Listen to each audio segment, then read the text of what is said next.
Anyone that knows anything about me knows that I'm not one that's short of many hot takes as far as films are concerned. I mean, one could look at my channel could probably tell you that, but that's never meant that I haven't genuinely loved things a lot of other people do as well. One of those things, of course, being William Friedkin's The Exorcist. The film has rightfully earned its long-standing reputation as one of the greatest movies ever made, and not only that, but also one of the scariest. The latter claim being something that's now often debated as being outdated, but frankly, no. The Exorcist is a genuinely terrifying movie. The way it so expertly toes the line of subliminal imagery and sound design, as well as guttingly realistic character drama, and its profoundly existential contemplations on illness, faith, and the true nature of evil. There's really nothing that matches it, in my opinion, not even close. The film is, in no hyperbolic sense whatsoever, a timeless masterpiece, and one of the most important pieces of genre filmmaking to ever exist. And with a reputation that strong, it certainly stands to reason that any successor to such a film would be held under the most extreme scrutiny imaginable, as well as, perchance, anyone who were to also like or even love said successors. Right?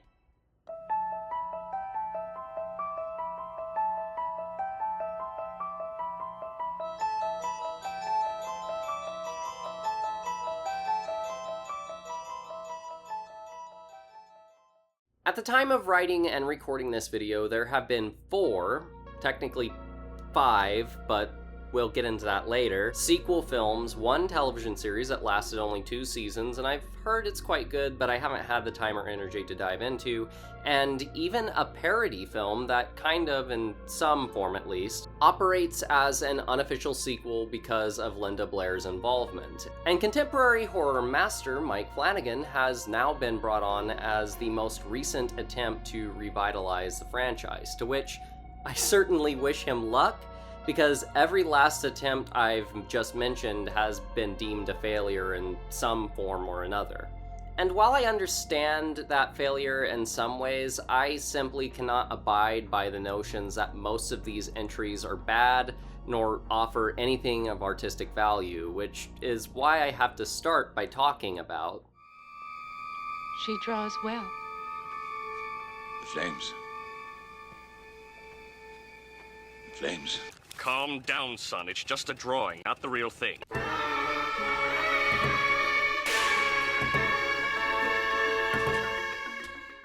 In 1977, 4 years after the original masterpiece, the world was introduced to one of the worst pieces of American cinema and film history. Or at least that's what people would have you believe, given the insane reputation that John Boorman's Exorcist II: The Heretic garnered over the years as the worst sequel of all time. A notion that has certainly been challenged by today's standards. I mean, Jesus fucking Christ. Oh my God! Critics and audiences alike despise this movie. Gene Siskel, most famous among film fans for his partnership with Roger Ebert on Siskel and Ebert, said it was the worst motion picture he had seen at the time, 8 years on the job. John Simmons stated it had a strong probability of being the stupidest major movie ever made. In Michael Medved's 1984 book, The Hollywood Hall of Shame, he labeled it as a thoroughly wretched piece of work. Countless insults were tossed around about the film, practically like a hot potato. Unintelligible, incomprehensible, laughable, calamitous. The list just goes on and on. And on and on. I'm sorry, that's the last Fantastic Four reference I'll make in this video, I swear. Hell, even the original Exorcist author and screenwriter William Peter Blatty and director William Friedkin absolutely trashed this film. Blatty laughed at the film while watching it, saying, "You'd think we were watching the producers." Friedkin, on the other hand, not unlike a bitter, hateful divorcee, straight up hounded the film and the horse it rode in on, saying, "I was at Technicolor and a guy said, 'We just finished a print of Exorcist 2, do you want to have a look at it?' And I looked at a half an hour of it and I thought it was as bad as seeing a traffic accident in the street. It was horrible. It's just a stupid mess made by a dumb guy, John Borman by name, somebody that shouldn't be nameless, but in this case should be named. Scurrilous. A horrible picture. And then, even later on in 2019, while being a guest on the Movies That Made Me podcast, he maintained those sentiments by saying, But I went into the room and I sat through maybe 40 minutes of it. It's the worst piece of shit I've ever seen. It's a fucking disgrace. Yeah, well, It is so the damn common perception, dumb yes. Yep. and idiotic. And what it does is it takes Blatty's great creation and tries to reverse it and trash it. Mm-hmm. And on that level alone, it's idiotic and stupid. But on the level of filmmaking, it is talentless. Now, I'm usually not one to take a stance against an artist, especially not one as excellent at their job as Friedkin was, but the level of utterly cruel dismissiveness directed at artists regardless of quality, genuinely trying something and making a sincere effort to say something and give audiences an experience they hadn't seen before, which is infinitely better than what this movie originally would have been, which was rehashing the same exact plot of the first movie on a $3 million budget and even reusing old footage, shows a certain level of tactlessness that I'm really not okay with. Every part of the response to this movie was cruel, unnecessarily so. Researching this actually makes me sick to my stomach. Linda Blair would even go on to call this one of the greatest disappointments of her career. John Borman, I'm honestly not sure he ever got over the response to the film's opening. No one sets out to have their work be reviled, but especially not to this level. It's honestly sad. So with a mass reaction this intense, surely this movie had to be bad, right? Like, so bad it must make something like Neil Breen's Fateful Findings look like a goddamn masterpiece. I can't believe you committed suicide. I cannot believe you committed suicide. How could you have done this? How could you have committed suicide? I can't help you out of this one, Jim. Well, imagine my surprise when I finally built up the nerve to watch this movie and came to the shocking realization, this movie ain't that bad, actually. In fact, I'd go as far as to say it's pretty good, even. Remove the supports!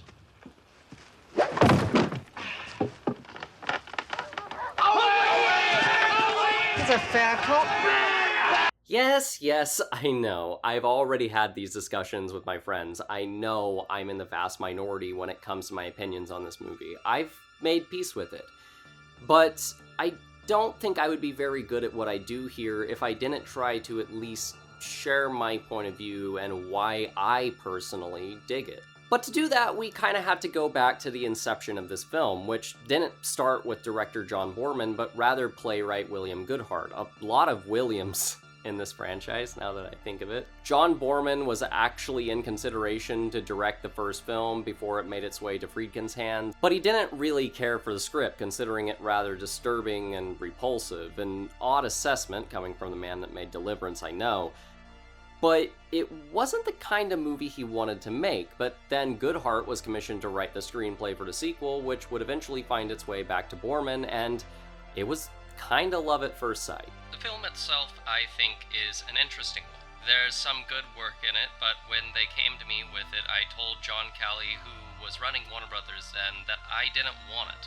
Look, I said, I have daughters. I don't want to make a film about torturing a child, which is how I saw the original film, but then I read a 3-page treatment for a sequel written by a man named William Goodhart, and I was really intrigued by it because it was about goodness. I saw it then as a chance to film a riposte to the first picture. Goodhart's screenplay approached Blatty and Friedkin's original spiritual work from what was considered, at least in his opinion, to be a more intellectual lens, drawing inspiration from French Jesuit and Reverend Pierre Teilhard de Chardin and his, let's just say, controversial ideas of the Omega Point and a noosphere, in which, from my limited understanding, was Pierre's way of trying to reconcile theology with science. which makes sense given he, on top of being a Catholic priest, was also a paleontologist and subscribed to Darwinist theory. Essentially, it was this way of suggesting that the speculated upon yet unproven phenomenon of ESP, or second sight, which is now classified as a pseudoscience, was, I suppose, a way of the human species evolving to reach a point of ultimate social unification, culminating in an apex consciousness known as the Omega Point, which was basically Pierre's solution to the Book of Revelation. Okay. Whatever you say. I think it's safe to say he was kind of a crackpot, but regardless, Goodhart was very clearly inspired by these ideas and decided to transform that into a radically different sequel to The Exorcist, moving away from the spiritual abstract and more into hard sci-fi and the psychological. Linda Blair even claimed that the original screenplay was great, but unfortunately felt that the original vision was lost due to various creative differences and production problems. It was a really good script at first. Then after everybody signed on, they rewrote it 5 times and ended up nothing like the same movie. Yeah, the production of this movie was a complete mess, something that would continue to plague the Exorcist franchise with pretty much every installment. This movie isn't even the worst example, but we'll get there. In time. No, no. In time. Among these problems were Borman and Goodhart becoming at odds regarding elements of the screenplay, opting to revise it with some ideas from himself and Rospo Pollenberg, who would later continue to collaborate with him on Excalibur and the Emerald Forest, and then later, Borman contracted a case of cocci, which shut down production for a month, which, if anyone knows anything about filmmaking, is very, very expensive. The film went through various reshoots, either from the film needing rewrites or the original footage just being oversaturated and practically unusable. The original film editor quit, necessitating a replacement. Hell, even Pollenberg had to step in for Borman and direct some of the film himself, again continuing to rewrite the film as they were shooting it. The production was chaotic, to say the least. But you're probably asking yourself, holy shit, with a production this bad, it must be awful. Why do you like this movie again?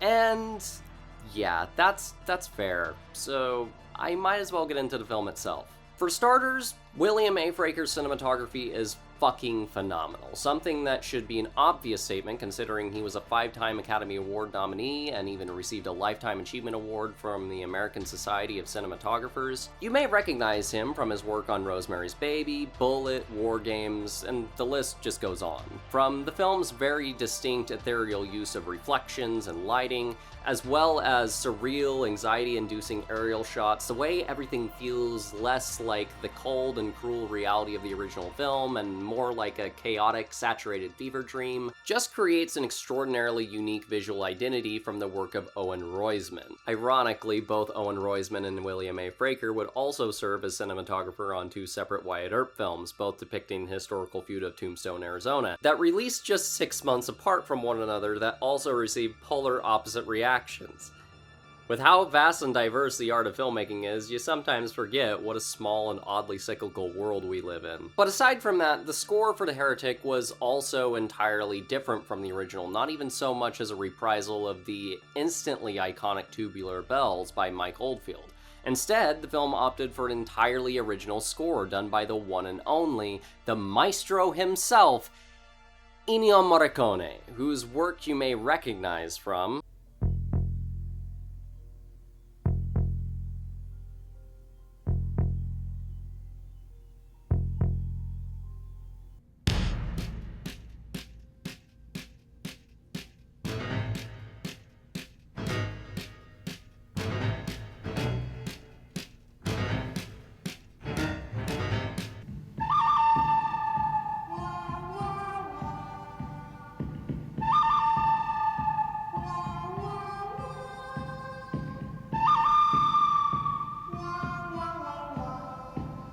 And I must say, this score is really fucking special and only works to elevate the already dreamlike qualities of this film to something damn near transcendent. Especially the first time I saw it, and when you fully take into account how much of Morricone's career, especially in the era in which this film was produced, was dedicated to a wealth of Italian horror cult classics. Oh my God, damn near every batshit insane, cuckoo banana Cocoa Puffs aspect of this entire film just begins to make sense. This film has the DNA of a Dario Argento picture, and so many others of that time, just taken to the scale of a major Hollywood production, and with Morricone's involvement, there's no way that this was an accident or just simple window dressing either. Admittedly, the film is really fucking hokey. The effects don't carry the same profoundly grueling and nauseating qualities of the original, rather they lack any sense of realism whatsoever. The line readings aren't as grounded in bitter, understated reality, instead opting for both grandiose theatricality and having a bit of artifice. Hell, lines are straight up dubbed left and right, and some of this most certainly has to do with the troubled production. I don't want to take any credit away from that. Hell, the film's climax was an absolute shit show of problems on set, including over 2,500 imported locusts, which were essential to the story, by the way, dropping dead at a rate of 100 per day. You can even see some of them dying on camera, so an already problematic production had to compromise even more on how they executed their finale. But also, on that same note, some of it is done with fascinating degrees of deliberate craft that it actually becomes impossible to just entirely dismiss as poor or unfortunate filmmaking. The film's tone and general vibe is oddly more tranquil and metaphysical. Its scope more grand and conceptual, rather than the original's approach of real-life, complicated people cast into a horrific situation, with characters instead deliberately representing more broad archetypes and thematic ideas. While the original film is concerning itself with a man's complex grief and crisis of faith, and a single mother's trauma from watching her child slowly wither and die from something she doesn't understand, this movie is far more concerned with the broader nature of good and evil within humanity and why such seemingly polar opposites are always so closely attracted to one another. Obviously, the film's conclusions regarding ESP being the fucking key to spiritual healing and the reason demon possessions happen are absolutely absurd, but that's really only a conclusion you'll come to if you're viewing things on a surface level. From my perspective, this is actually a movie about silently suffering through your trauma alone, and even finding a way to transform that trauma into something positive. When we're reintroduced to Reagan, the young girl who was possessed in the first film, she's in therapy. Her mother's just kind of gone off to focus on her acting career and leave Reagan to pick up the pieces of an event she claims to not even remember, which is a lie, of course, as we soon learn. Dr. Tuskin, I believe that Reagan already remembers everything. The deaths, the possessions, the demons. She's out there, all alone, trying to deal with this thing. All by herself. She's been suffering silently with the face of her trauma taunting her, holding her back, tempting her, keeping her from knowing the truth that she's stronger than it. She has 3 supportive figures in her life, that being her psychiatrist, Dr. Jean Tuskin, the priest sent in to investigate the circumstances of Father Marin's death, Father Lamont, and her old tutor, Sharon, all of them having their own struggles dealing with trauma, temptations, or both. Jean's maybe the most level-headed of all of them. She has a decent work-life balance, it seems, with kids of her own, but she's also tempted by the allure of Reagan's condition while being unable to really reconcile her more secular outlook on psychology with the relatively unknowable abstract of spirituality. Father Lamont is someone that no longer feels worthy of his mission as the Lord's servant because of past failure to deliver someone from their demons, and as such feels weighed down by Father Marin's shadow, his temptations very much being related to his ego and pride, as well as a very weird and uncomfortable sexual neglect that, while I'm not sure was intended to be that uncomfortable in the 1970s, it certainly aged that way. Don't you ever need a woman, Father? Yes. Then there's Sharon, who was someone that helped Reagan's mother when the possessions first started, but she simply couldn't handle the evil that overtook the home at the worst of it. 2 years I stayed away. 2 haunted years going out of my mind. And all the time I longed to see her. Finally I came back and found that when I'm with her is the only time I'm at peace. Why would that be? I can't understand it. It frightens me. She's probably the hardest character to fully understand in this movie, and I assume part of that reason could be because she was maybe filling in for the role of Reagan's mother, Chris, but there is an interesting question there. How could something that reminds you so deeply of your trauma and bring you the closest to it be the only thing that brings you peace? This is something that the entire movie grapples with, the paradoxical nature of the source of our trauma also potentially being our only salvation. There's one key aspect of the movie that's very important and even informs the entire climax of the film, that being the discovery of Kokumo, the African child that Father Marin previously saved, and was also his first formal introduction to Pazuzu, the very demon that would then kill him many years later when attempting to save Reagan's life. Kokumo is a character that is shrouded in mystery and intrigue for most of the film, helped in no small part by a damn good performance by the late great James Earl Jones, but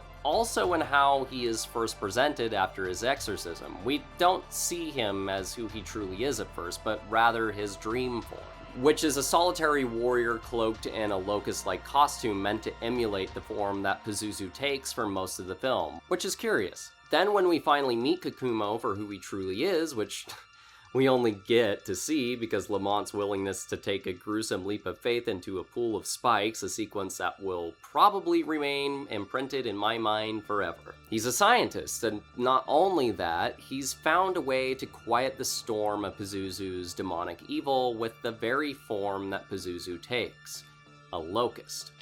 The evil swarm sweeps relentlessly over the earth, possessing all that it touches, evil breeding evil by contact. When the wings have brushed you, is there no hope once the wings have brushed you? We try. Look at this young female. She has been evolved to resist the brushing of the wings. At least, there is a hope. We like to call her the good locust. Her children will be our agents in the swarm, calming the others, breaking the chain reaction, remaining forever happy-go-lucky grasshoppers. Let us pray it succeeds. The good locust? The good locust kind of being an on-the-nose metaphor for either Reagan or anyone else who's been afflicted by the possession of Pazuzu. Now, this is when we start getting into something really interesting about mythology. You see, Pazuzu, an ancient Mesopotamian myth, is the king and personification of the winds, something that this movie very clearly adapts to its own lore and even states. Pazuzu, king of the spirits of the air. But while he was certainly an evil and destructive entity, there was kind of a paradoxical nature to him, where he also possessed protective magic and was often used in charms or amulets to ward off even worse spirits like Lamashtu, as well as the very destructive winds and famine he reigned supreme over. The movie seems to attempt to reconcile that version of Pazuzu from ancient myth with Will Blatty's adoption of alternative texts that describe the entity as the suffering and disease of humankind. And what we ultimately get is a demon that makes those closest to the light of God suffer, but in turn, being touched by that evil and surviving in a way seems to work as an antivirus against it, ultimately meaning that you can harness the trauma of your past suffering and transform that into something beautiful and healing. Or you can be like Sharon and let your demons consume you as you die in agony.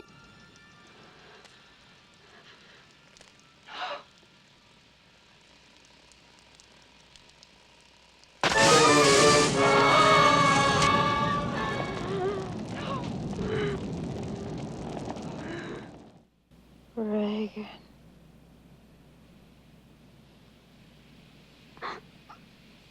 I think the reason this works so well for me is because this statement that the film makes aligns so perfectly not only with John Borman's goal to make a film about goodness, but with my own personal philosophy with the horror genre. Horror is a perfect vehicle to either face an evil you've already been touched by, or face an entirely new trauma that you've never confronted before, and come out on the other side as a stronger and more empathetic person as a whole. It's always been a very healing experience for me. I believe that's true for horror, and in a way I believe that's true for the wider spectrum of art. I may not believe in anything like the Omega Point or demons or gods, but I believe that art is our best tool to communicate with one another beyond words, and to reach a greater understanding of our consciousness. We don't get that without absolutely batshit insane, imperfect, and messy as hell works of art like Exorcist 2: The Heretic. It's a fascinating piece of cinema history that I'm happy exists, even if the rest of the world still rejects it all these decades later. I understand now. The world won't. Not yet. But hey, at least Marty loves it. The picture asks, does great goodness bring upon itself great evil? This goes back to the book of Job. It's God testing the good. In this sense, Reagan is a modern-day saint, like Ingrid Bergman in Europa 51, and, in a way, like Charlie in Mean Streets. I like the first Exorcist because of the Catholic guilt I have, and because it scared the hell out of me. But The Heretic surpasses it. Maybe Borman failed to execute the material, but the movie still deserved better than it got. But also, if for nothing else, give this movie a chance for Richard Burton's performance. He's fucking insane. Leave her alone. She belongs to me. Huh?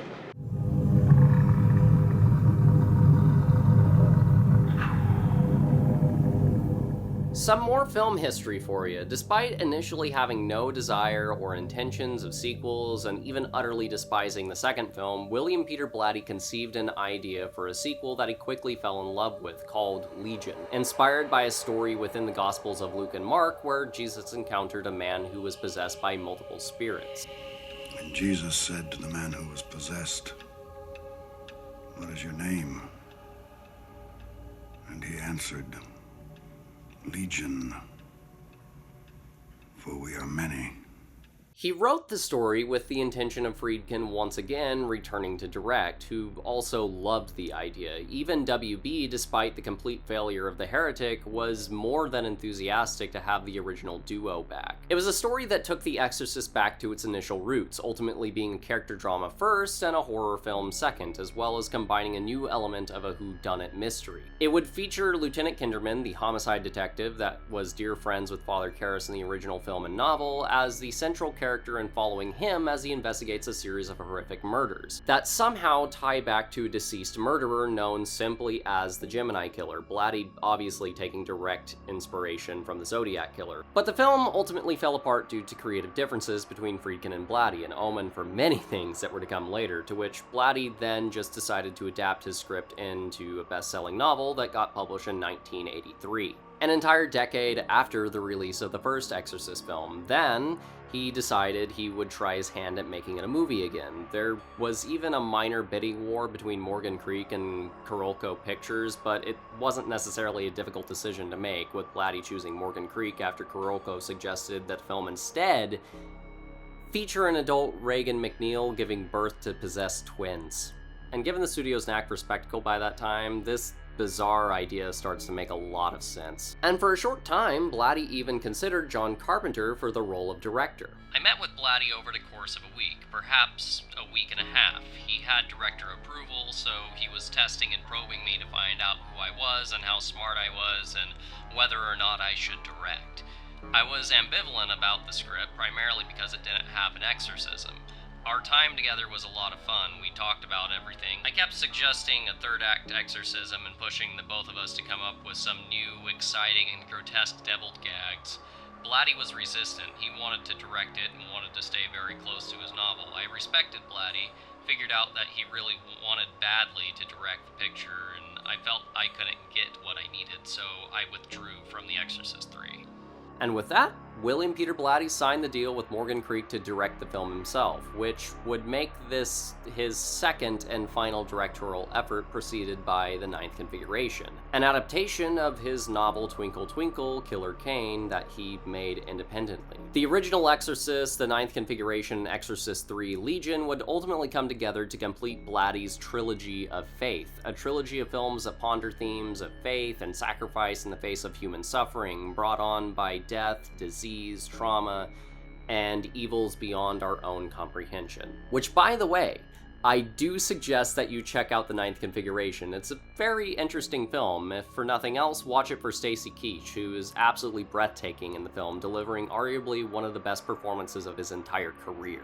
But back to Exorcist 3, there were a few creative differences throughout the production. The studio disagreed with Blatty on a lot of the finer details. The original version of the film he shot, which is available to watch in a released director's cut, though it's very rough and some footage was permanently lost. It just really did not hit the mark in a lot of ways, the ending even feeling very anticlimactic and abrupt, ending with Kinderman very simply encountering Patient X one last time and gunning him down execution style. The studio felt that the film's ties to the original Exorcist were not strong enough. They wanted something more closely resembling a sequel. Blatty wanted it more standalone. And ironically enough, John Carpenter's initial suggestion of a final exorcism sequence was also something echoed by the studio, which ultimately won over Blatty's original ending, something he was really not that happy with. But I gotta say, as someone that usually champions director's cuts and is very critical of major studio interference,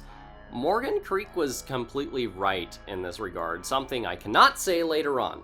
But like I said, we'll get there. As someone that's seen both versions of the film, Blatty's original vision for it is, while very competent and even a bit more patient with the development of its story, also very lacking in many ways that the final studio cut of the film just isn't. For starters, Blatty's hesitance to bring back Jason Miller as Father Karras, with Brad Dourif instead taking up that role entirely, just makes the film more confusing. Understandably, the lead role of Kinderman had to be recast because Lee J. Cobb passed away in 1976, and also the casting of George C. Scott genuinely elevates Blatty's writing with one of the best performances of the entire series. It is not in the file! It is not! But while Cobb and Scott were similar in age enough to not be an issue, Miller and Dourif were not. So when Kinderman in the original cut sees and recognizes Karras despite looking like he hadn't aged a day in 15 whole years,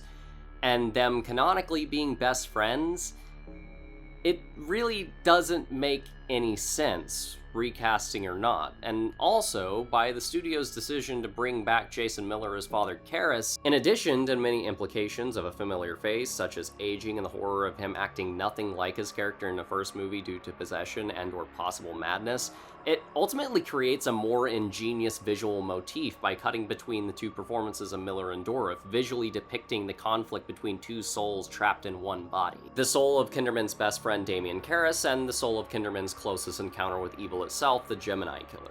Thus better illustrating the concept of Legion. I mean, hell, so does the new and improved theatrical ending with an off-the-wall final exorcism sequence that, in addition to just being a more satisfying and climactic sequence than the abrupt fizzle of the original ending, also better illustrates the many themes that the film is grappling with. And not only that, but it's also the perfect conclusion to the concepts of Blatty's entire Faith trilogy, visually illustrating the many faces of evil and human suffering, the power as well as the unspeakable toll and sorrow of sacrifice, and the sheer complexity of faith in a broken and cynical world. Nothing could bring those themes to a more fitting end than Kinderman's final monologue. Have I helped your unbelief? Oh, yes. Yes, I believe. I believe in death. I believe in disease. I believe in injustice and inhumanity and torture and anger and hate. I believe in murder. I believe in pain. I believe in cruelty and infidelity.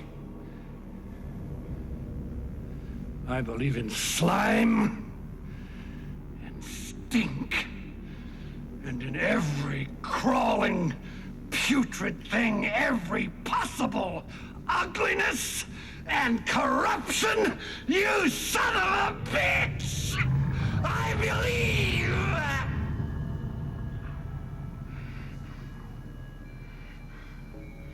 In you. This final scene makes the movie. But not just that, it completes Blatty's entire trilogy in a way that it otherwise would not have been, had Blatty kept his original ending, and it's genuinely so baffling to know that this was a decision from the studio, and if Blatty had his way, this magnificent scene wouldn't even exist. And it becomes even more telling when you remember this was something John Carpenter wanted to do as well. I understand Blatty's desire to stay more faithful to his original vision. Every artist wants to stay faithful to their own ideas as possible. But sometimes input is good. Input can be great, actually. Hell, going back to Kinderman's final monologue again, it also ties back to the very introduction to Patient X in the film, who's introduced to us while loosely reciting John Donne's 10th Holy Sonnet, Death Be Not Proud. Death be not proud, though some have called thee mighty and dreadful, thou art not so. Though soonest our best men with thee go, rest of their bones in soul's delivery. But those thou dost thinkest thou dost overthrow, die not, poor death. Nor canst thou kill me. Which is a poem about death, despite our fears of it, ultimately holding no power over our immortal souls. Now, you can certainly interpret its use in this scene being Pazuzu, or as he simply referred to the Master, and the Gemini killer mocking death as they feel they have cheated it by taking possession of Father Karras' body, continuing to enact cruelty and suffering upon others to shame their fathers. As the Gemini's motive for killing is to shame his evangelical father, and well, if you understand Christian mythology, demons are angels who shame their father in heaven, and what better way to shame both of them than possessing a priest. But also, the 10th Holy Sonnet depicts death as a vain and prideful entity, as one who sees itself as the true master of all things, but in actuality is a master of nothing and holds no true power over faith in the spirit of humanity. Blatty's depiction of Pazuzu is the personification of death, of the very darkness and suffering of our mortal earthly lives that Blatty's attempting to reconcile with his Faith trilogy. In the original Exorcist, it was shown through disease and the suffering of children. In the Ninth Configuration, it was through the horrors of the Vietnam War and man's violent actions against man, as well as mental illness and self-loathing. In Exorcist 3, it's through the bleak realities of murder and loss of innocence and death itself. And this final scene brings everything home in the most beautiful and meaningful way I can possibly think of, with Lieutenant Kinderman rediscovering his faith through his unquestioning belief in everything that Pazuzu and the Gemini represent, before then spitting in their face by freeing Damien's soul once and for all, proving that this personification of death is truly the master of nothing. Thou art slaves to fate, chance, kings, and desperate men, and dost with poison, war, and sickness dwell, and poppy or charms can make us sleep as well, and better than thy stroke, why swell'st thou then? One short sleep past we wake eternally, and death shall be no more. Death, thou shalt die. In the end, I don't even really love this movie. Like, sure, there's incredible performances from George C. Scott, Jason Miller, and Brad Dourif. There's some really weird and interesting surrealist elements to the film that, while holding true to the more subliminal nature of Friedkin's direction in the original film, is way more out there and dreamlike in ways that almost feel like pure visualizations of abstract depictions within a novel, which really shows you who William Peter Blatty was as an artist, as opposed to folks like Friedkin or Borman or even Carpenter. He had the artistic instincts of a novelist, not a film director, which I think is why I don't love this movie as much as other people. This is the only Exorcist sequel that is widely loved on a level anywhere close to the first film, and I can certainly see why, but while I'm definitely fascinated by Blatty's artistic voice, I can't necessarily say it suited the visual art form as well as it did the written word, and given he only ever directed 2 movies, I feel some part of him would agree with me on that.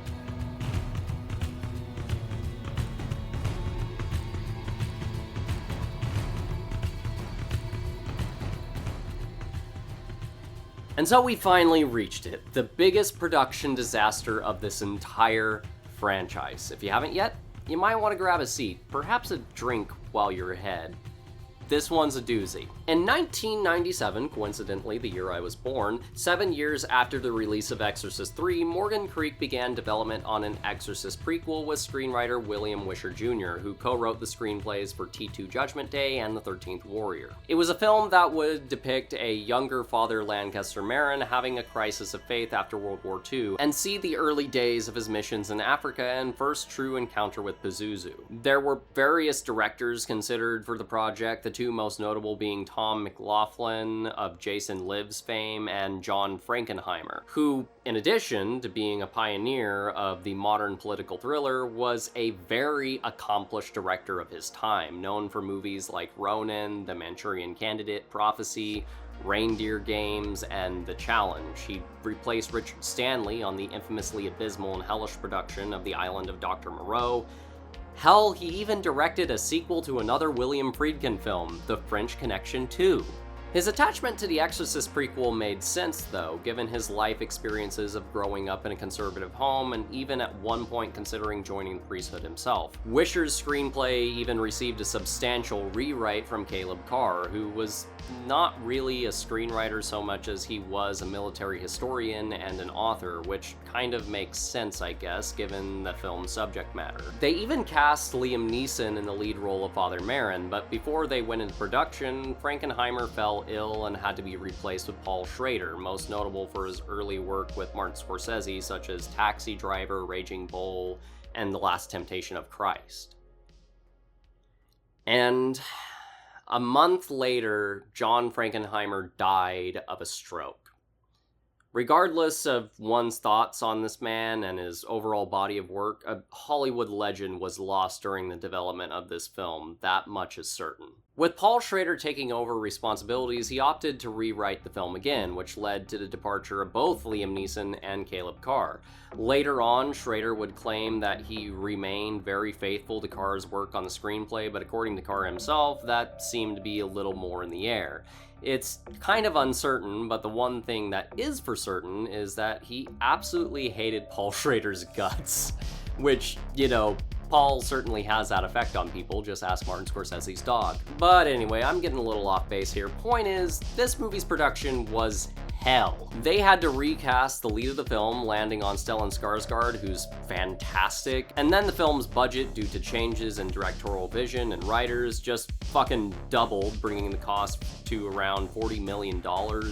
And then in 2003, when Paul Schrader presented his cut to the studio, they hated it. They found the film to be entirely lacking in scares and gore, and ultimately saw Schrader's vision of the film to be simply unmarketable, in a way giving him the runaround in the same way they did Blatty on Exorcist 3.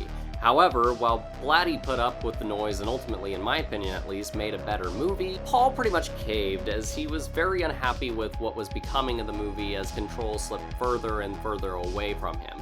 Scheduled reshoots were becoming more and more extensive, and they attempted to re-edit the film without Paul's involvement, which utterly pissed him off, especially after 2 more attempts of trying to re-edit the film himself, and they still didn't like it! Inevitably, Morgan Creek just decided to cut their losses, firing Paul Schrader and scrapping the film entirely. Every last frame of it. Deciding to instead hire Rennie Harlan. Oh, god damn it! To direct the new version of the film and rewrite it with first-time screenwriter Alexi Hawley and Skip Woods.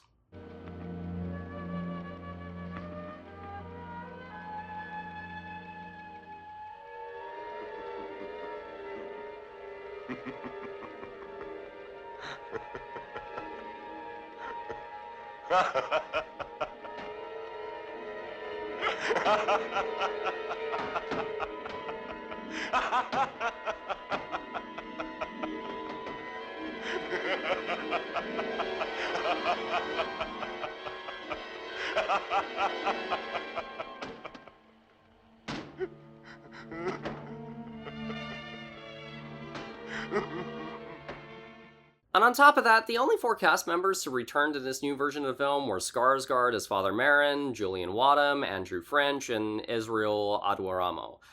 Everyone else, from the ground up, was recast.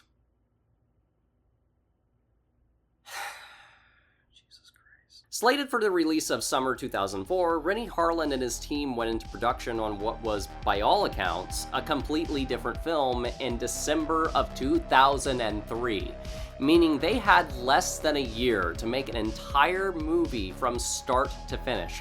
Already not a great sign. Anyway, during the new film's 12-week production, Renny Harlin was struck by a car, completely shattering his leg, requiring the surgical insertion of 14 pin. And he directed the rest of the film while in crutches. I mean, at the very least, I gotta respect the commitment. Hell, Renny even thought the production was cursed, and given everything I've described, I'm inclined to agree.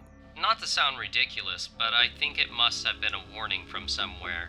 If you want to talk about a curse, ominous things happen throughout filming and post-production. There are dark powers in the world, and these are things you can't take lightly.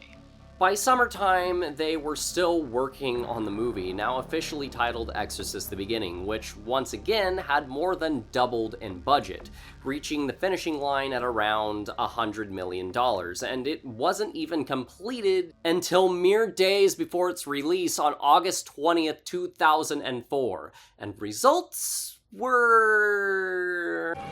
Venus. They've been here ever since we started digging. Even at daytime.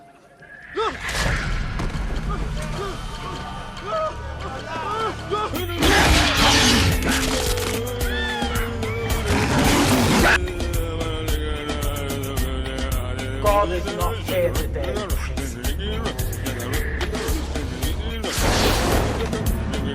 I will shoot 10 priests. Are you praying to God?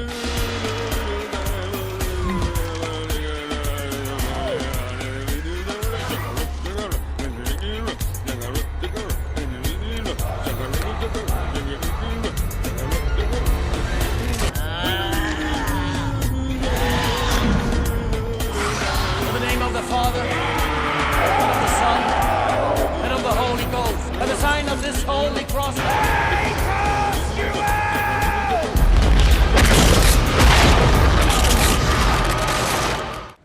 It's Father Merrin. Yeah. This movie is dog shit.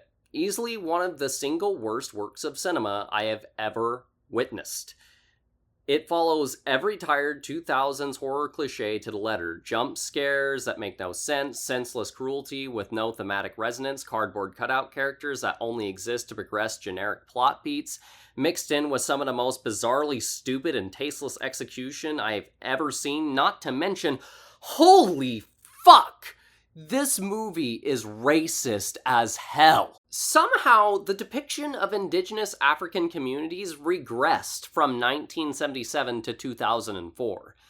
It's baffling. This is single-handedly the worst film in the entire franchise, and it is so by leaps and bounds. It is an utter embarrassment that makes people's already cruel disdain for Exorcist 2 look completely deranged.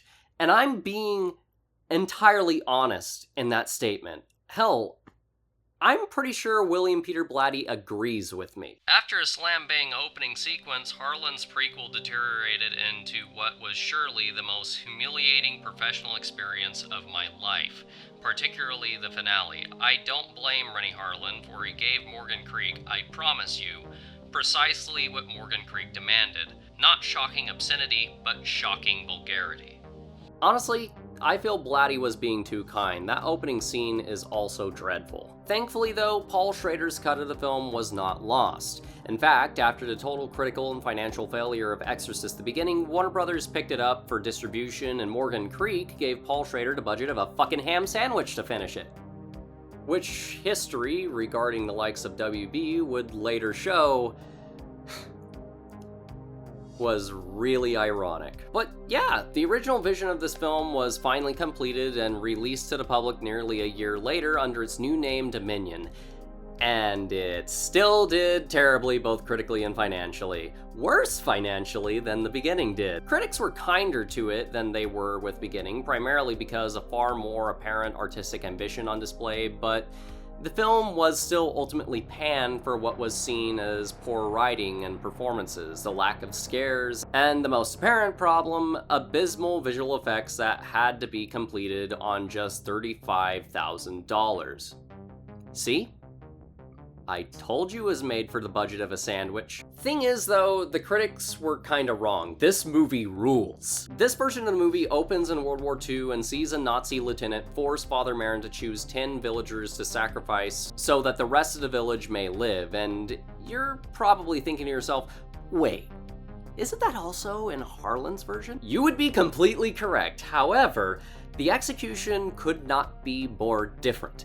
In Harlan's version of the film, in addition to being revealed in pieces throughout the film and fully in right before the third act begins, it's an unintentional dark comedy, complete with a cartoonish German accent from the lieutenant and just comical displays of violence. In Schrader's version, this scene is painfully human and cruel in a way that immediately informs you of the film's themes and central character arc, while still remaining relatively classy and not devolving into pure sadism. And honestly, that perfectly describes the key difference between these two versions. Also, what are the themes of this movie, you might ask? Well, Caleb Carr put it best. What I kept trying to tell people was, if you're gonna do it again, you have to do the same thing. You have to tap into what the horror is today.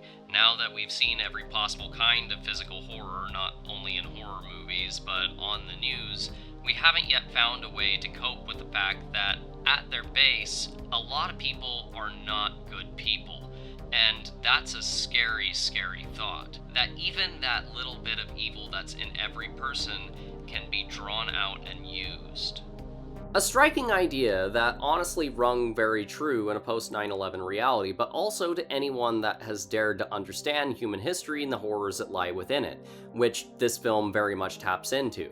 From the many horrors of Nazi-occupied Germany to the British Empire occupying Africa, even paying lip service to the Inquisitions, honestly, both versions of the film tackle this theme, but while The Beginning resorts to cheap generalizations and spectacle, even tying all the way back to the Byzantine Empire, in a way that's just utterly absurd, Dominion dares to actually understand the very human nuance of these evils of our own creation.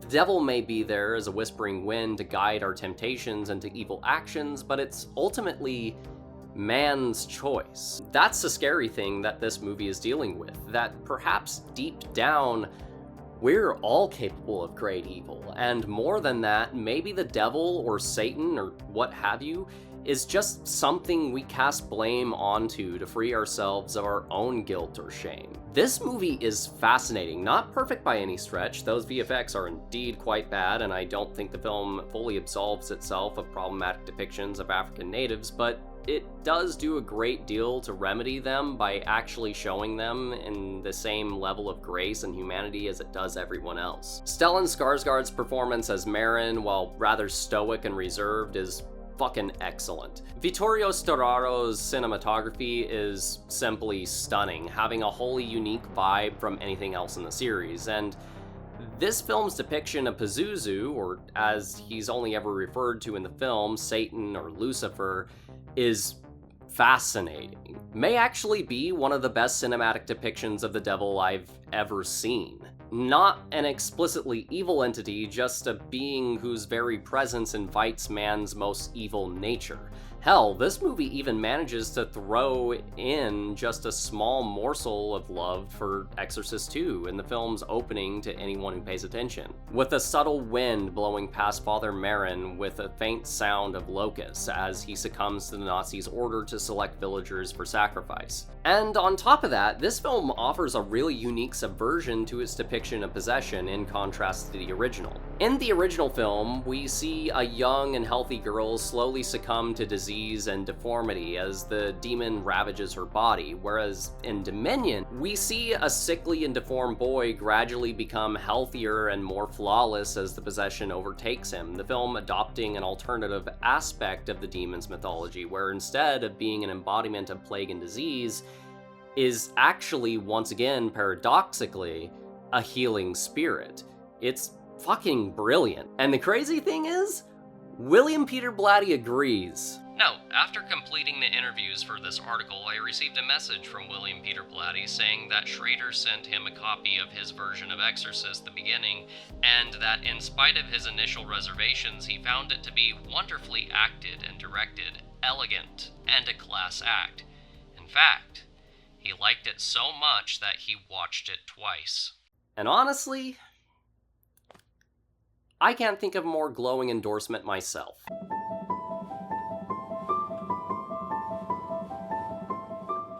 And we've finally arrived to what is currently the last film in the series. Also, possibly the only sequel with a fucking normal production. Holy shit, it's a goddamn miracle. Though, somehow, the movie was still cursed in a way that's understandable, but just so unfortunate. But we'll get there when we get there. For now, though, let's just go ahead and focus on the film we got. Based off of my last Halloween video, you guys already know that I have a soft spot for David Gordon Green. He's certainly an acquired taste for a filmmaker, but over time, I've really grown to appreciate his unique artistic voice, and after I fell in love with Halloween Ends, I was more than ecstatic to see what he would do with The Exorcist, especially with nearly 2 decades between him and the last installment. And basically, much like his take on Halloween 2018, constructing a back-to-basic sequel that somewhat ignores events of all the other sequels, but while Halloween was an attempt to reboot its entire continuity, that wasn't exactly Green's goal with Exorcist, as he was much more receptive and playful with the canon that already existed. The goal was simply to just create a more direct companion piece to the original film, rather than explicitly build onto everything else that existed. And what we got was The Exorcist Believer, yet another critical and financial disappointment for the franchise. But despite that, I gotta say I really like this movie. The film was shot in Georgia, both in Atlanta and Savannah, which, if you know anything about Savannah, it's considered to be one of the most haunted cities in America, tying back to the Civil War, a deadly yellow fever epidemic, fires that burned down hundreds of homes, a slave trading ship that sunk at the Savannah harbor, and various bizarre murders. Essentially, what I'm saying is that this is a perfect setting for an Exorcist film. But more than that, this setting allows for a perfect display of David Gordon Green's style of small-town American characters existing in an environment filled with alluring yet upsetting urban decay, and blending that with the gothic vibes and architecture of the previous Exorcist films. And while the film is certainly back to basics from a plot perspective, this is probably Green's most experimental work within the studio system. Nothing on the level of Prince Avalanche or anything, but this is still a fascinatingly executed film, harkening back to the subliminal horrors of Friedkin's original film, with various abstract and brief blink-and-you'll-miss-it cuts to surreal demonic imagery, as well as out-of-focus elements in the background that always disappear just as you notice them.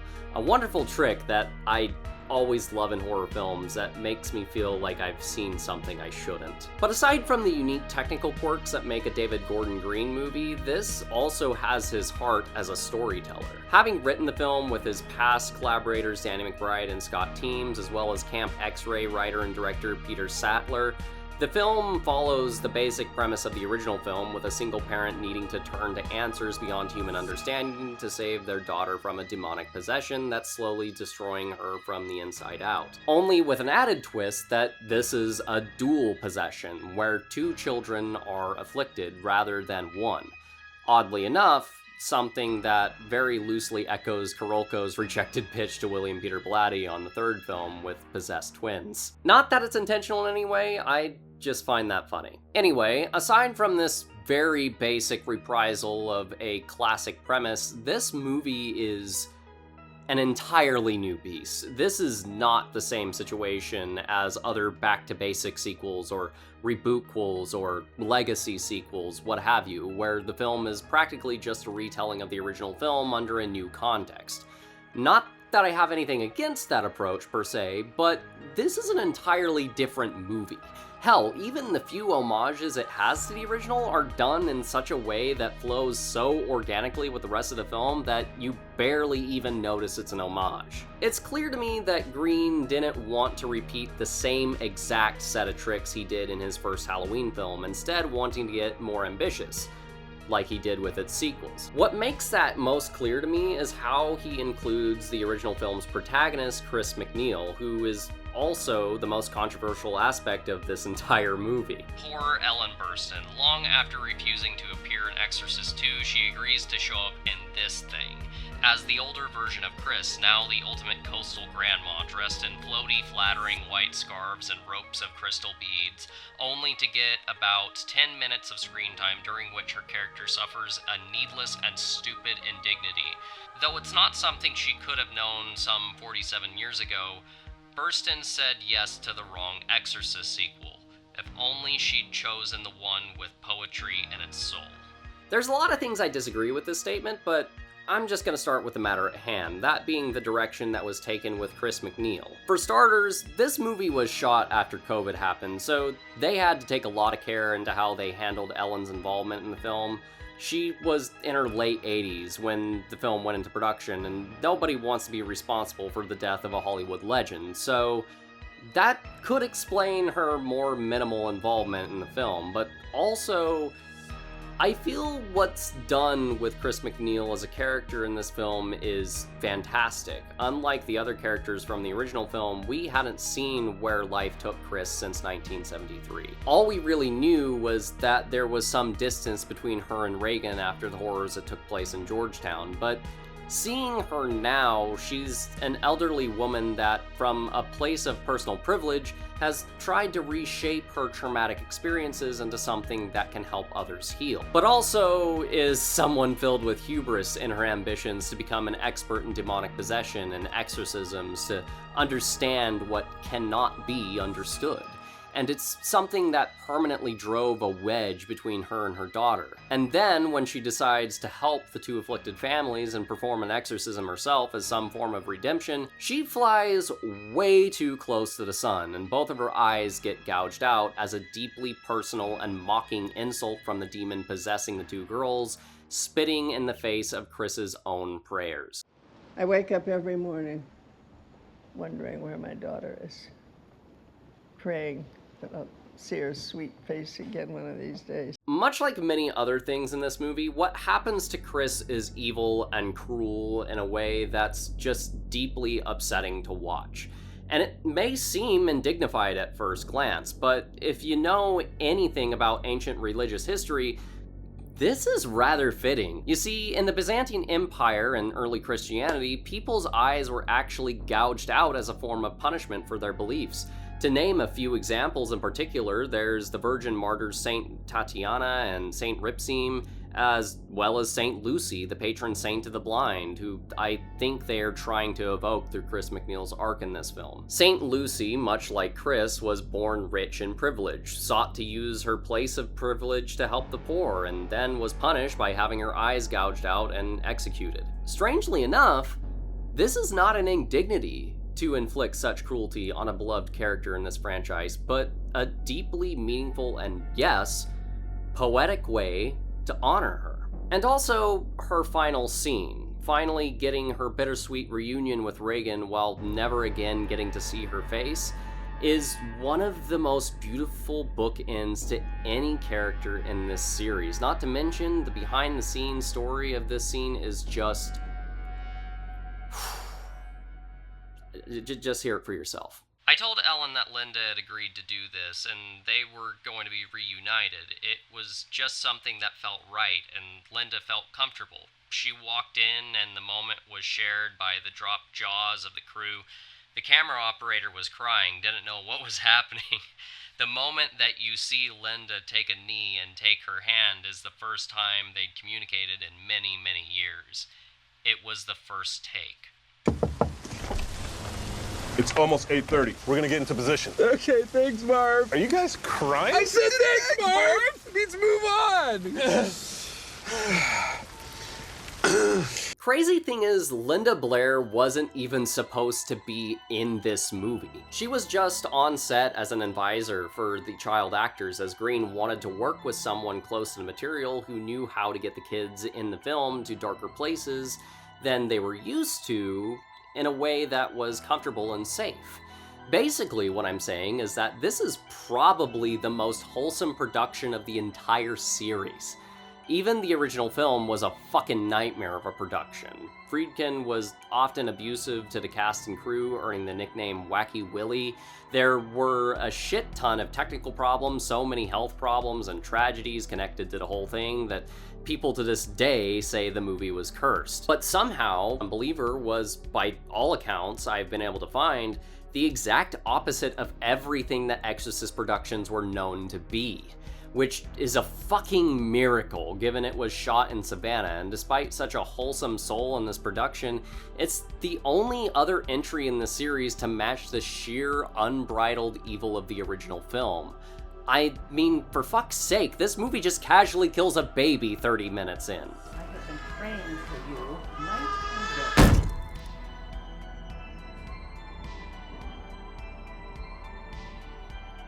Sure, it's left just subtle enough to leave the more optimistic viewer to go, oh, okay, maybe the baby's just sleeping. But no, that baby's fucking dead. From the grotesque depictions of bodily harm to the implied parallels between possession and sexual assault that illustrate spiritual violation and emotional trauma in a way that's hauntingly relevant to today's conscious fears, especially to parents of daughters, even the uniquely nasty and despicable ways in which the demon, who's not Pazuzu in this film, but we'll get to that, toys with its victim, ultimately concluding in the demon tricking the parents of one of the two girls into damning their own daughter's immortal soul to hell. This is a dark, painfully bleak, and just plain evil movie. And for seemingly common back-to-basics franchise fare, that's kind of bold. But what's bolder is how Green chose to build upon the Exorcist lore by introducing a new demon to the mix. Pazuzu had always been the main antagonist up until this point, taking on so many forms and names, yet also adapting to his various purposes throughout mythology, depending on whatever the story needed. But there was always one important part of Pazuzu's mythology that was never acknowledged, that being his ultimate rival, Lamashtu. Once again, going back to Mesopotamian myth, Lamashtu was no ordinary demon or spirit, but rather goddess that acted entirely on her own accord, and not just any goddess, but one that was particularly malicious. She was a baby snatcher, a slayer of children and the unborn, and she caused harm to mothers, particularly to those who were expecting, and also she was thought to actually navigate the waters of the underworld itself. Hell, historically, people have even found strong similarities between Lamashtu and Lilith of Jewish mythology, aka the first wife of Adam, which opens a whole new can of worms. But Pazuzu was essentially created as a way to ward off this particularly evil and malicious spirit. He was a supernatural force meant to counter Lamashtu, so given how much this scene built up Pazuzu as the ultimate personification of evil, what the fuck does that even mean for the introduction of Lamashtu in this context? This movie simply gives us a taste of what she's capable of and the ways in which she affects the characters of this film. From the death of Victor's wife, whose baby is implied to have only survived because of a blessing of protection tied to Haitian voodoo, to the abduction, violation, and eventual damning of children, to the very specific and targeted attacks, both emotional and physical, towards both the parental figures in this movie, such as using Catherine as a puppet to make a mockery of her own parents' Baptist faith and shaming them in their place of worship, and weaponizing Victor's own guilt of having chosen his wife over his daughter Angela, but being left with Angela anyway because his wife's injuries were too severe. But also in how she directly attacks Anne's own guilt of being unfaithful to her vows as a prospective nun and the abortion of a child she didn't want. This all resulted in a massive controversy around the film when it came out, mostly due to a popular IndieWire review by David Ehrlich, who referred to the film as hyper-conservative and having anti-abortion messaging. But that's not really the case. Like, yes, the film is maybe conservative to a degree, I suppose. It's an Exorcist movie, all of them are. There's a lot more to it than that, and I'll get into it, but the more important thing to address here at the moment, anti-abortion messaging? I'm sorry, does this look like Breaking Dawn to you? For real though, this feels like a deliberate misinterpretation of the film. I wouldn't say this movie was anti-abortion so much as it just empathetically depicts the very real personal guilt that can come with such a choice, and how evil creeps its way into turning an innocent human act into something to be shamed and damned for, when in actuality that shame and guilt is just an ugly voice meant to put us down and make us give up. I think it's important to point out how this movie only sees Lamashtu attacking and shaming Anne and Victor for this, specifically as a strategy to get them to throw in the towel as a defense mechanism against them. And one thing we've learned about demons in this series is that they don't speak the truth. They deceive. As for the comments of this film being hyper-conservative, how? This is the least conservative movie in this entire franchise, tapping into a certain brand of New Age spirituality. A cultural movement that was meant as a way to detach individual spirituality from any form of strict, westernized, organized religion such as Judeo-Christianity or Catholicism. The movie even going so far as to introduce relatively more respectful Haitian voodoo rituals into the mix as well. David Gordon Green, in continuing his themes of neighbors and community that were ultimately the driving force for his Halloween trilogy, was clearly tapping into more esoteric themes of how our individual beliefs and connections to the spiritual can actually be the very thing that binds us all so closely in the greater human experience, rather than sowing organized divisions and fear amongst each other. And it's not like the movie's exactly subtle about this either. I have studied the rite of exorcism in every culture that I could find. They all have different ceremonies, but the one thing they all have in common, the most important thing of all, is people. We go to church in times of trouble because we believe it's the house of God. But also, there are people there, other people, whether it's family or neighbors or strangers. Yes, they're all there to affirm their faith in God, but they're also there to affirm their faith in each other. It's not over. You've got to bring everyone together. That's what will make this work. Green's not a subtle filmmaker. I think all of my past analysis of his work has made that clear, so why is it always so hard for people to understand? Anyway, the thing that's really beautiful about this take and how it contrasts past installments of the franchise's sheer adherence to more organized Christian beliefs, aside from the Heretic, which is an oddity as it does casually flirt with more pagan ideas. I mean, hell, Believer is straight up critical of organized Christianity, both in illustrating the incompetence and patriarchal bureaucracy of the Catholic Church and its belligerent arrogance of the Baptist characters in this film. Catherine's parents in particular just evoking the most grating and dreadful people you would ever meet in a parent-teacher conference, is in how this introduction of New Age spirituality validates and opens the door not only to a variety of other faiths, but also secularism. Victor's character is not a believer of any Christian faith or anything of that sort. Hell, it's yet another thing that the demon mocks him for. Forgive us our trespasses, as we forgive those who trespass against us.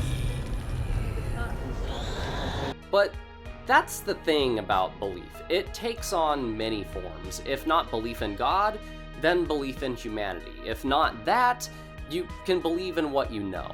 And what Victor finally finds belief in, what ultimately saves his daughter Angela from damnation, is his love for her, and more than that, the love that he knew her mother had for her as well. Even if the devil is right, and God has abandoned us, we still have each other, and that's enough. In fact, it's more than enough. All that stands in our way is fear and the petty selfish divisions we create amongst ourselves. Because if we just took the time to really listen and truly see one another, we'd find there's more connecting us than not. These are beautiful, hopeful ideas that David Gordon Green imparted to us with this film, and he even wanted to expand upon it even more over the course of an entire trilogy.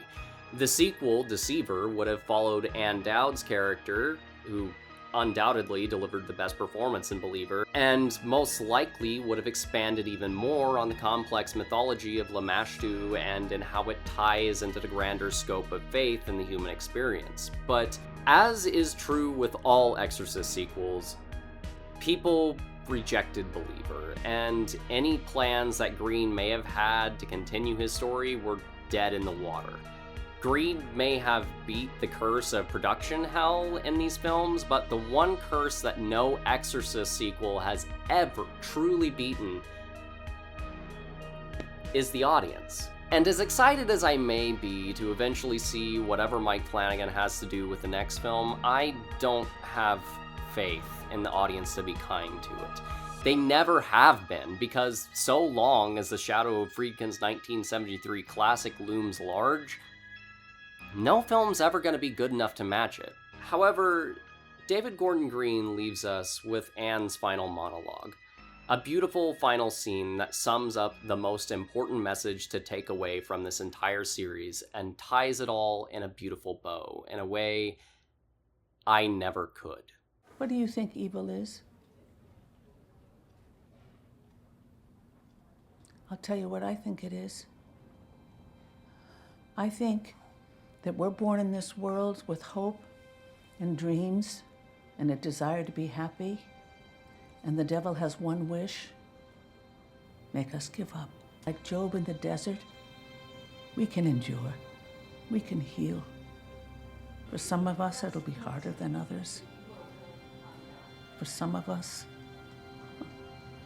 it'll take a lot longer to find that peace. But that peace, too, will be a choice. A choice to find the blessings all around us. We carry those with us. And maybe that's all God, any God, or any good person really wants from us. Just to keep going. To make the choice to hold on tight and never let go. To believe.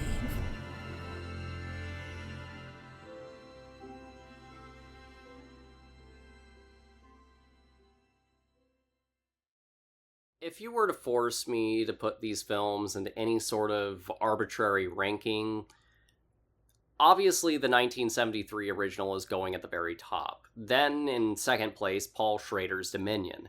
In third, it's obviously David Gordon Green's Believer. Then there's a bit of a curveball with John Borman's The Heretic in fourth, then William Peter Blatty's Exorcist III in fifth. Keep in mind, I really enjoy all of these movies. Then, after 50 layers of shit, there's Rennie Harlin's Exorcist the Beginning, which I feel I've made clear I fucking hate. But my goal here is not to just simply stir shit and offer controversial opinions on very divisive films that people are sure to disagree with. That's not substantive and doesn't create any lasting conversation. What I wanted this video to be was an exploration of not just the Exorcist franchise's important and eventual place throughout film history that has influenced countless other works, sure, plenty of them being pure hogwash, but then you reach true diamonds in the rough, like The Devil That Wears My Face, or Oz Perkins films like The Black Coat's Daughter and Longlegs, but also in the film's own connections with a greater history of the world and mythology. And more than that, I hope to impart onto all of you that art is an endless feedback loop of that history and of the many ideas that exist within the human condition. Art is a continuous conversation that can only ever exist in the context of what came before. And no matter who lays down the pen and gives that conversation a rest, there's always going to be someone else to pick it up again with something worthwhile to say for anyone who cares to listen. This is true not only in cinema, in literature and mythology, but also I feel to be most interestingly exemplified in the Exorcist sequels.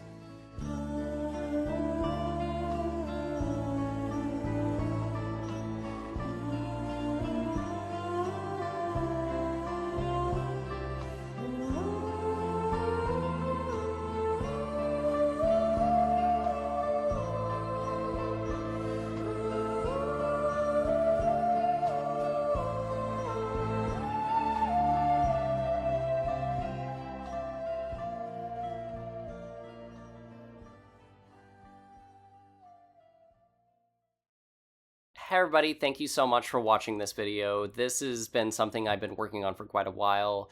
I've wanted to talk about the Exorcist film franchise for quite a long time, and, you know, I felt it was appropriate to dive into for the Halloween season.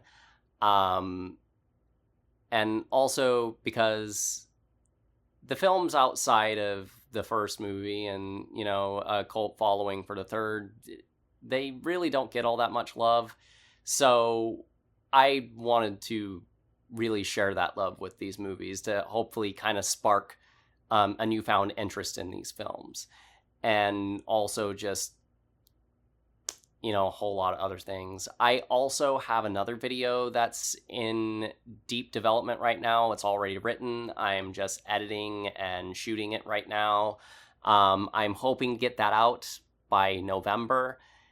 And, you know, I just want to say that if you guys want to support the channel, please like and share it, comment down below. Any engagement really does help a lot.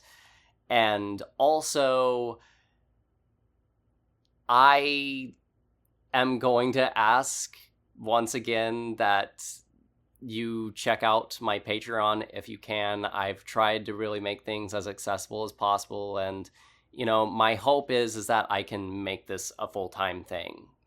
And I really love talking about movies and getting videos out to you guys, and, you know, it'd be something I'd really love to do. So if you guys are interested, please go and check out that Patreon if you can. It really would mean a lot. And yeah, I guess I'll see you next month. As always, though, be sure to keep a steady stride, and I'll see you on the other side. Bye. Don't you ever need a woman, Father? Yes.